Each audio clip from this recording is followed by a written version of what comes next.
And yeah, look, that's copper grease. Boom, and good morning everyone. So today we are all the way in Worthing to replace a steering rack on this Iveco Maxi thing, the big one. Anyway, this is a motorhome. We've been here before to replace his clutch and flywheel, and now he's got a really bad play on the steering rack, so he says, and hence why we are going to be replacing just that today. John is already on it, but removing the wheel, because obviously we have to remove the steering rods and all of that stuff, and customer is providing all of the parts. And as you know, if customer is providing a part, we cannot provide any warranty on labor and obviously the parts. It's a second-hand part right here, so it's a bit like debatable, but anyway, the ends and the steering rod is brand new, so we are gonna be doing just that. Yeah, let's get this job started. Straight with the heat, aren't you?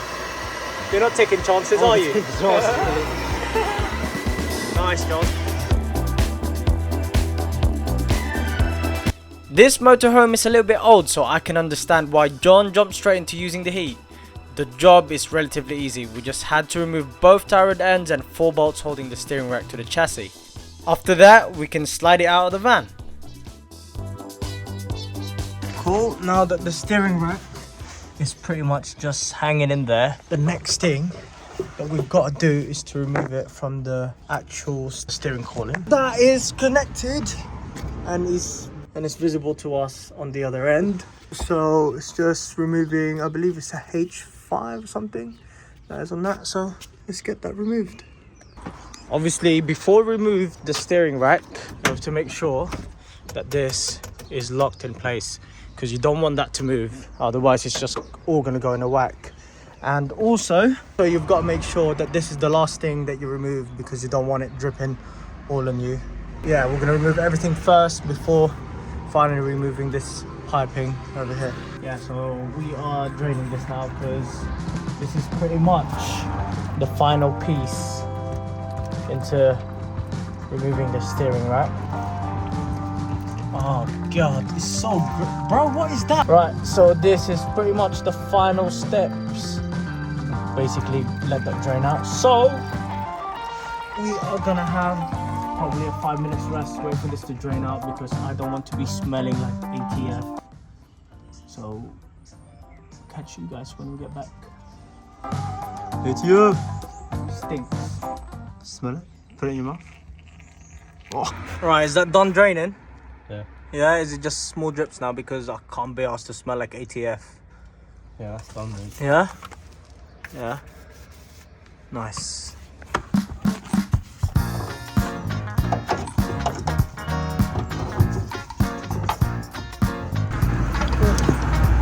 What do I look like, John? Good looking? Oily. Good looking? I don't know about that, man. Now we have to count the left and right, the threading from here. Instead of here, you have to count it from here to get as close as possible to the old tracking. Then again, saying that, the customer is actually taking this to get it aligned anyway, but we'll try to get as close as possible, just so that the alignment place doesn't have a hard time aligning this thing. What are you doing there, John? Okay. Exactly what we have to do, just to get as close as we can to the alignment. 20, yeah? Cool. So here is the brand new second-hand rack, but obviously the rods are new. So you can see there, 10 on the driver's side, 20 on the passenger side. That's what we found anyway on the old rack. You can see that the old rack, actually, the seal on this end broke and it's leaking loads of ATF. That's why he keeps having to top it up. And also, there's like a little bit of play. As you do this to the steering wheel, it starts knocking. So, bye-bye. Bye-bye, John. Okay. Time to put this brand new second-hand part in. Oh. Oh. Ooh. Ooh. All the way there. All the way there. Oh, sorry, John. Sprayed me with ATL. You love it. 80 lol. Alright, I need your hand here, mate. Sorry.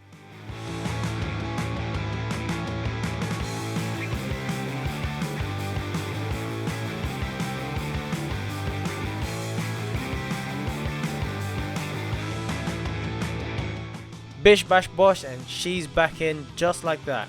The new steering ends were a little bit stiff, hence why I had to ask John to give me a hand, as we needed to wiggle it in place. But here we are, all done. So now everything is back in. What we had to do is top this up, and now we're gonna go jump inside and turn it. So don't turn it on just yet. So we're gonna purge, obviously, just the steering rack, because what it is going to be from reservoir to the steering pump onto the steering rack. But we want as much fluid as possible into the steering rack without turning it on, because that means right there, the power steering pump is also topped up. So let's go inside and give it a twirly whirly. Any bubbles? Yeah? Bubbles? No? That way? Yeah? That looked like there was a lot there. Was there a big bubble, was it? Alright, okay. Now that it's primed, we can turn it on. Yes, it's on the air at the moment, but like what I said, we're just purging at the moment. So, John, bubbles? No bubbles, okay. Right, and then once it's down, that's when we can actually start to fully bleed the system, if that makes sense. Let's get to it. This is perfect. As you can see, John is turning the steering wheel whilst I'm under the van to check if there is any leaks. Yes, the van is already on the floor at this point, and clearly there isn't any. Job signed off. And just like that, that is job done. Customer's happy that the steering plate is gone. He's provided all the parts, so not my choice with the SDP steering fluid. I've heard they're decent, but you know. Anyway, we're gonna go back to that Mercedes C180 that we did.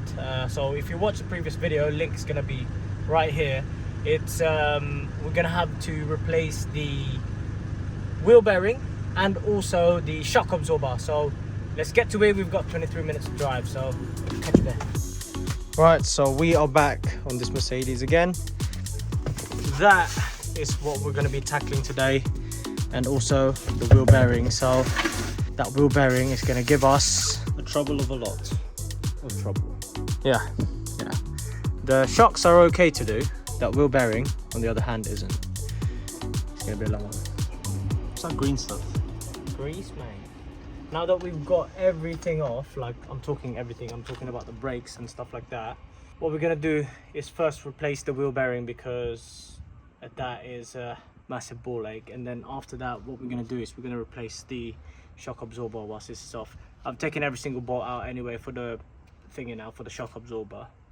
It's just about pulling it out really. Oh my god, it popped. Yo, luckily I put my finger there. I could have lost a tooth. My god, why did it pop in? What's happened there? Alright, small bearing goes there. Mate, what happened there? Why did it pop? I ain't got a clue. I'll remove this one. This is why I like it when it comes as a kit, because you can literally just plunk it back in. But with this one, yeah. With this one, unfortunately, we might have to use a bit of heat so that we can free this, yeah. All right, John, can you get us please the good old hammer? No, not hammer, but the wheel bearing removal kit, and also gonna need the heat. So we've managed to press it out now, and we're just literally putting the new bearing in. You have to be careful with this. You have to make sure that you clean it, because obviously the old bearing is likely that it was shaving metal, so it's best to just clean everything out when you can. That is the step to it, and now it's we're literally just putting the other bearing on this side now. It didn't give us a hard time, did it, John? Not too bad. What do we use? Big boy over there. Yeah, and hopefully this one here, the shock absorber, doesn't give us a problem. I reckon it will. We took it out last time. Oh yeah, true. Yeah, but then again, look how corroded it is. Have a look. Let me see. Look. Jesus. All right, let's get this one done and dusted. Dodgy. Go on. Loosening.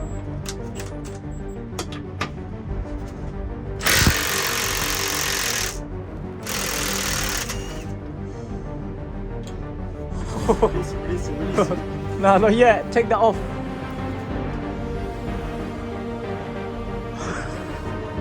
Oi!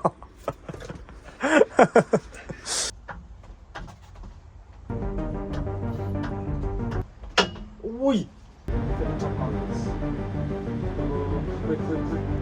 Lock it in. Still like that. Yeah, we just need it to. Just one or two.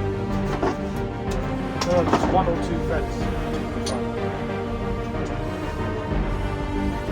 Slip in, mate. Slip in.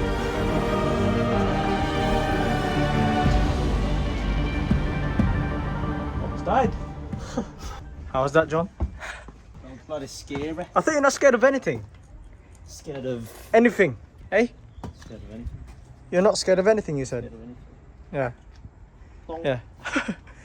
That's gonna pop on your head now. Look at you, you're still dodging it.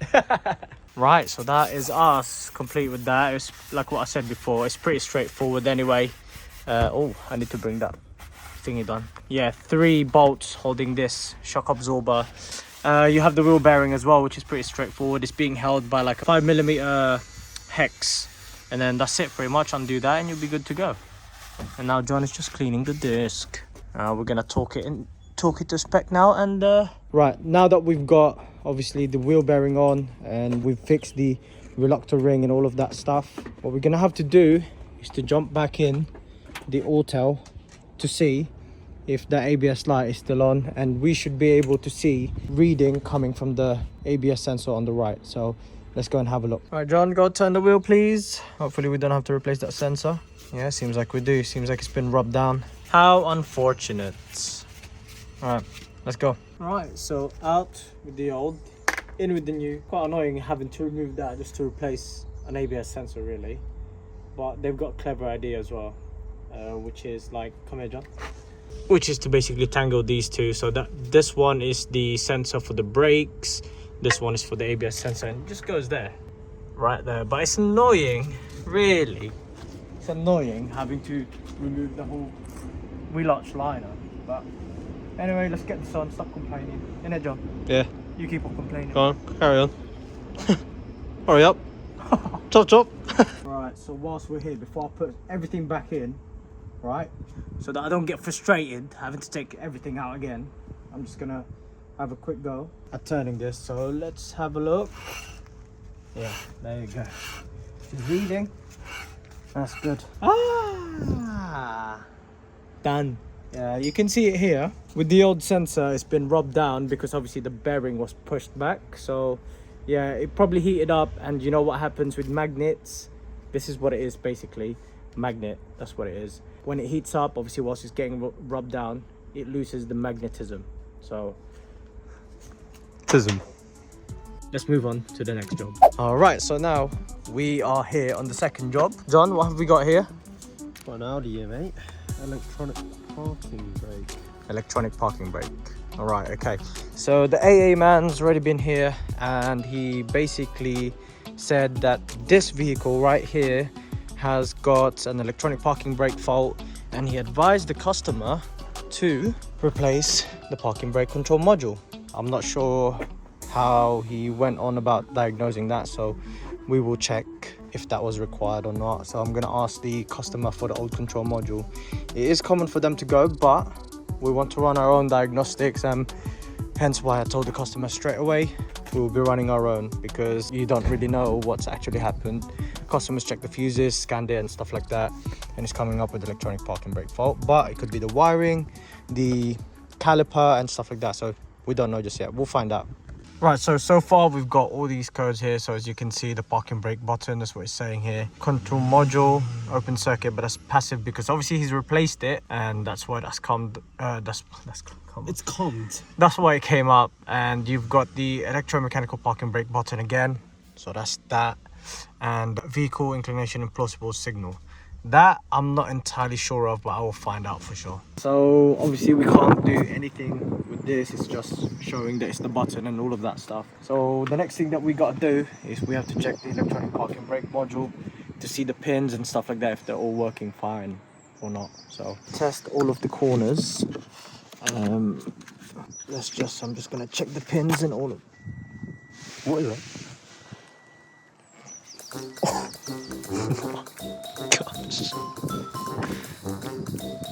That's copper grease.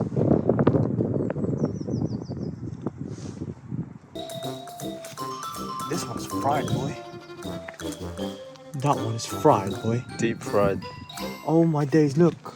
Look. Look. Oh no. Swimming in grease. Yeah, well. There you go. Found it. Don't you just love it when people DIY, eh? Okay. Right, well, we gotta let the customer know about this because that is definitely not good, is it, John? Nah, mate. Nah. What is that? Alright, okay. I'm gonna knock. So, we're just gonna give it a little clean. And hopefully that does it. Somewhat cleaned. And also the terminals. I mean, it's in the pins. It's gonna be very difficult to remove. We've used a contact cleaner and that. Contact cleaner. We're gonna see if this thing is fried or not. We'll plug it in and fingers are crossed. Hopefully it's fine. Hey, John, what do you think? We'll see. Yeah? Dunno. We'll plug it in. Hopefully his parking brake starts working. Right, let's erase the codes. Ignition on, yes. Okay. Right, now that we've deleted the code, I'm gonna get John to do it. John? Okay. Release, John. Oh, press down. Is it coming up with an error still? Parking brake malfunction again. Alright. Very Annoying. intimate. Yeah. So. On. You guys hear that?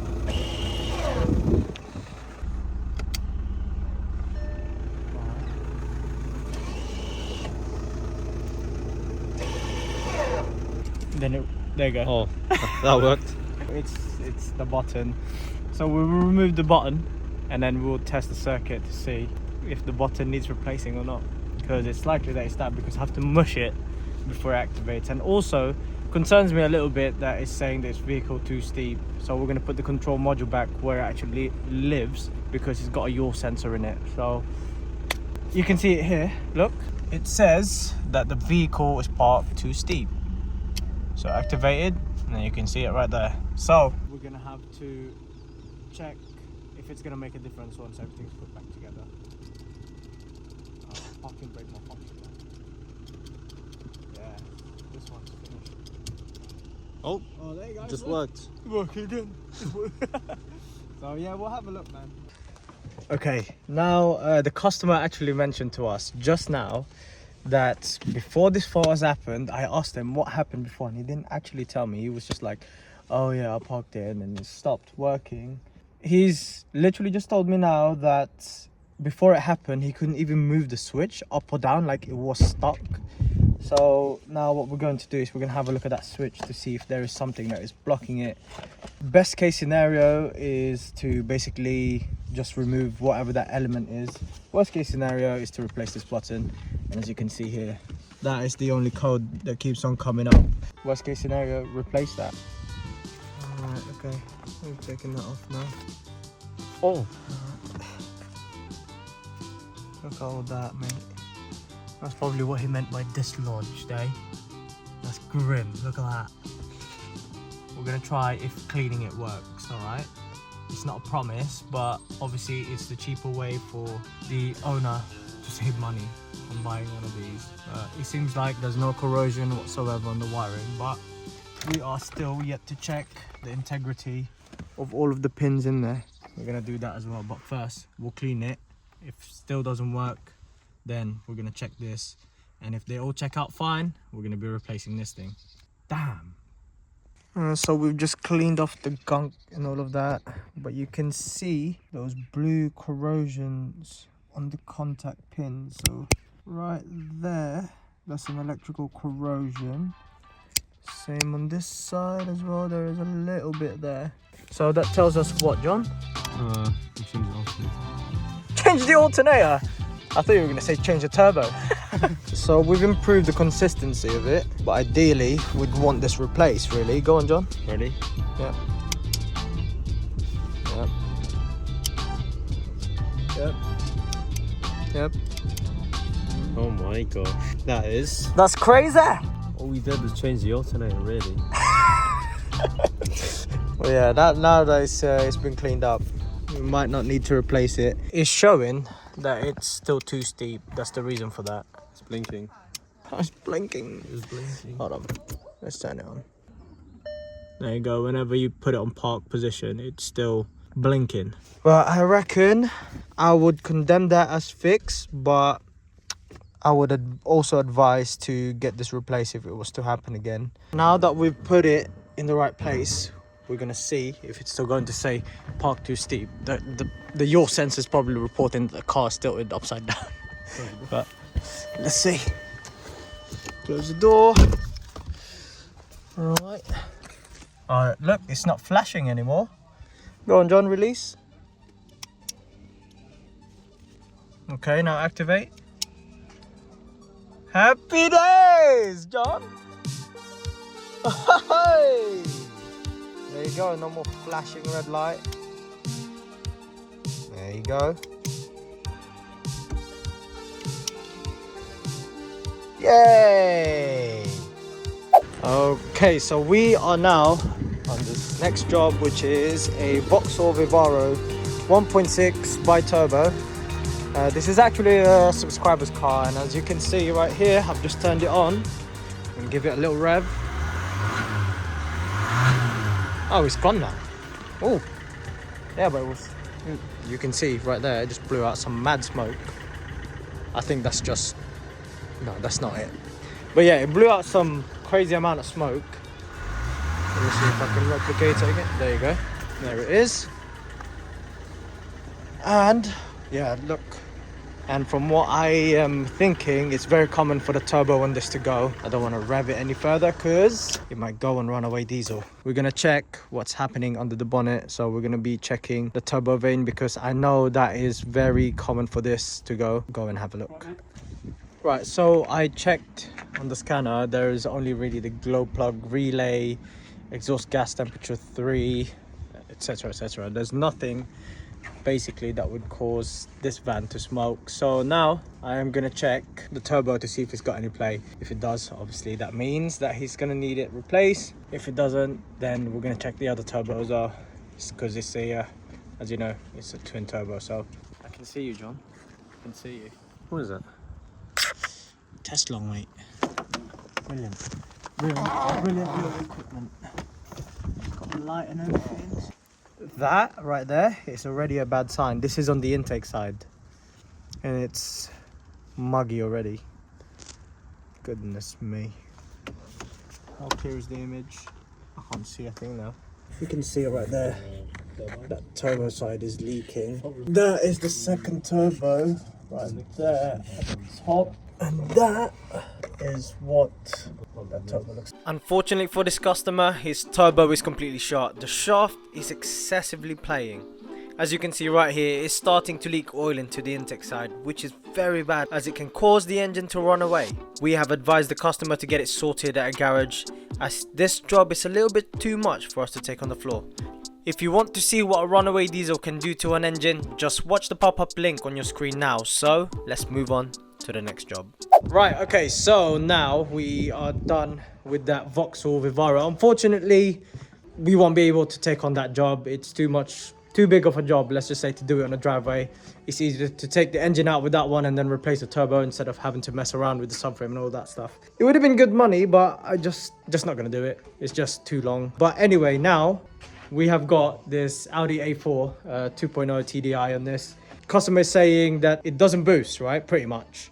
It goes into limp mode, yeah. It goes into limp mode at 3,000 revs, and when we check the codes, it's coming up with low fuel pressure, and also it's coming out with the crank cam correlation code. And let me just show you something.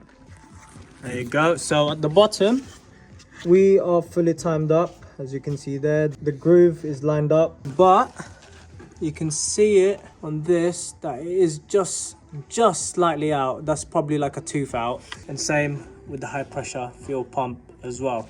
And he's also had the regulator replaced and all of that stuff. It still didn't fix the issue that he's having. At first it was just a lumpy idle, and now he can't even boost to 3K. So we're gonna time this up again and see how that goes, but obviously we can't really find out until the front end's on, right? I can drive with the front end up. Oh yeah, that's true. Yeah. That's true. Yeah, we'll find out from there really. So let's get to it. So now the top end. So the cams timed up, high pressure fuel pump timed up, and also bottom end is timed up. Now, time to put the belt back in. Give me that. Right, turn the engine twice. Timing tools in for the crank. High pressure fuel pump, go mate. In. And the cam. Oh, there you go. Happy days. Right, up to you mate. What do you want to do? We're gonna start it, yeah? Are you fitting it? No. Fortunately, my phone died, hence why we didn't manage to record us cranking the engine. But rest assured, the car is fixed. Somewhat. We have fixed the crank cam correlation code, but not the boosting issue. We are yet to find out what's wrong with it, as we didn't have enough time to diagnose it. But hey, I hope that you guys enjoyed the video, and if you did, please share it with your friends if you have any. Like, comment and subscribe, and we will see you on the next one. Peace.